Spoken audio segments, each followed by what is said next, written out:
ഗസയിൽ നടത്തുന്ന വംശഹത്യ ഞങ്ങൾ സഹിക്കുകയാണ്. പക്ഷേ സഹിക്കുന്നതിന് ഒരു പരിധിയുണ്ട്.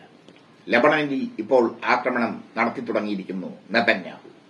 ഈ സാഹചര്യത്തിൽ ഹിസ്ബുള്ളയെ തൊട്ടാൽ ഞങ്ങൾ കയറി മേയുമെന്ന് പറഞ്ഞിരിക്കുകയാണ് തുർക്കി. തുർക്കി അന്തിമ ശാസനം ഇസ്രായേലിന് നൽകിയിരിക്കുന്നു.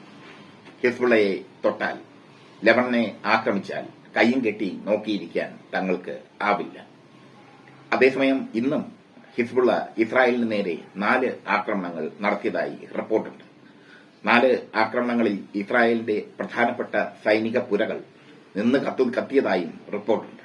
ഇസ്രായേലിന് അടികിട്ടുന്നത് വലിയ രീതിയിൽ വാർത്തയാകില്ല. പക്ഷേ ഹിസ്ബുള്ളയ്ക്കും ഹമാസിനും ഒക്കെ അടികിട്ടുന്നത് വലിയ വാർത്തയായി മാറും.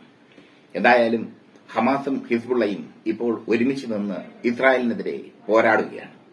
ഈ സാഹചര്യത്തിലാണ് ലബണനെ ആക്രമിക്കാൻ ഇസ്രായേൽ തീരുമാനിച്ചിരിക്കുന്നത്. ഗൊലാൻ കുന്നുകളിൽ ഹിസ്ബുള്ള നടത്തിയ ആക്രമണത്തിൽ 12 കുട്ടികൾ കൊല്ലപ്പെട്ടു എന്നാണ് ഇസ്രായേൽ പറയുന്നത്. 12 കുട്ടികളുടെ മരണത്തിന് തിരിച്ചടിയുണ്ടാകുമെന്നും ലബണനെ ഭസ്മമാക്കുമെന്നും ഒക്കെയാണ് നെതന്യാഹുവിന്റെ വീൺവാക്ക്. ഈ വീൺവാക്കിനെയാണ് ഇപ്പോൾ തുർക്കി തള്ളിക്കളഞ്ഞിരിക്കുന്നത്.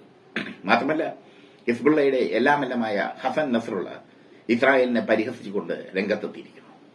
ലബണനെ ഭസ്മമാക്കുമെന്ന് പറഞ്ഞ നെതന്യാഹുവിന് അതിന് സൈന്യം എവിടെയെന്നാണ് അദ്ദേഹം ചോദിക്കുന്നത്. കാരണം ഗസയിലെ അധിനിവേശത്തിൽ പല ഇസ്രായേലി സൈനികരും മുറിവേറ്റു. പലരും സൈനിക വൃത്തി മതിയാക്കി പോയി, ഒളിച്ചോടി. അതാണ് നടന്നത്. അതിനുശേഷം ഹിസ്ബുള്ളയെ ആക്രമിക്കാൻ ഇറങ്ങുമ്പോൾ ഇസ്രായേലി സൈനികർ ഭയചകിതരാണ്. കാരണം ഹിസ്ബുള്ള വളരെ സ്മാർട്ടാണ്. അതിനു പുറമെയാണ് തുർക്കിയുടെ വെല്ലുവിളി വന്നിരിക്കുന്നത്. തുർക്കിക്ക് ശക്തമായ ആയുധ സംവിധാനങ്ങളുണ്ട്. ഇറാൻ നിർമ്മിത ആയുധങ്ങൾ അവരുടെ കയ്യിലുണ്ട്. ഇറാൻ നിർമ്മിത ആയുധങ്ങളുടെ പ്രഹരശേഷി ഇസ്രായേൽ ഇപ്പോൾ അറിഞ്ഞിരിക്കുന്നു. ശക്തമായ പ്രഹരശേഷി. ആ പ്രഹരശേഷി ഇസ്രായേലിനെ ഭയചകിതരാക്കി മാറ്റിയിരിക്കുന്നു, ഇസ്രായേൽ സൈന്യത്തെ.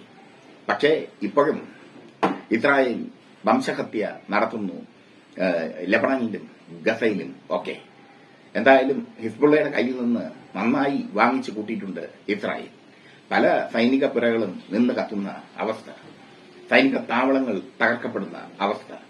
ഈ റിപ്പോർട്ട് പറയുമ്പോൾ തന്നെ 4 ആക്രമണങ്ങളാണ് ഹിസ്ബുള്ള നടത്തിയത് ഇസ്രായേലിന്റെ നേർക്ക്.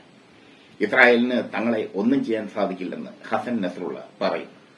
പണ്ടത്തെ പോലെ അമേരിക്കയുടെ സഹായം ഇസ്രായേലിന് ലഭിക്കുന്നില്ല. അമേരിക്ക ഇപ്പോൾ അവിടെയും ഇവിടെയും തൊടാതെ നിൽക്കുകയാണ്.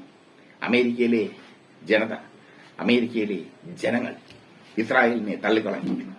ഗസയിൽ ഇസ്രായേൽ നടത്തുന്ന വംശഹത്യയെ അവർ അപലപിക്കും. ഈ സാഹചര്യത്തിൽ അമേരിക്കൻ ഭരണാധികാരികൾക്ക് ഇസ്രായേലിനെ സംരക്ഷിക്കാൻ ആവില്ല. യുദ്ധം നടത്തണമെന്ന് അമേരിക്ക പറഞ്ഞിട്ട് പോലും നെതന്യാഹു കേട്ടില്ല. ഇപ്പോ തുർക്കിയുടെ കയ്യിൽ നിന്ന് വാങ്ങി കൂട്ടാൻ തീരുമാനിച്ചിരിക്കുകയാണ് നെതന്യാഹു. തുർക്കി കരയുദ്ധത്തിൽ ശക്തമായ സ്വാധീനമുള്ള രാജ്യമാണ്. അവരുടെ കരസൈന്യം ശക്തമാണ്. തുർക്കിയുടെ കരസൈന്യം ഇസ്രായേലിലേക്ക് ഇടിച്ചു കയറിയാൽ അത് വലിയൊരു തിരിച്ചടിയായി ഇസ്രായേലിന് മാറും. മാത്രമല്ല, അത്യന്താധുനിക വിമാനങ്ങൾ, അത്യന്താധുനിക ബോംബറുകൾ, അത്യന്താധുനിക മിസൈലുകൾ ഒക്കെ തുർക്കിയുടെ കയ്യിലുണ്ട്. എന്തായാലും ഹിസ്ബുള്ളയെ തൊട്ടാൽ കേറി മേയും പറയുന്നത് തുർക്കി.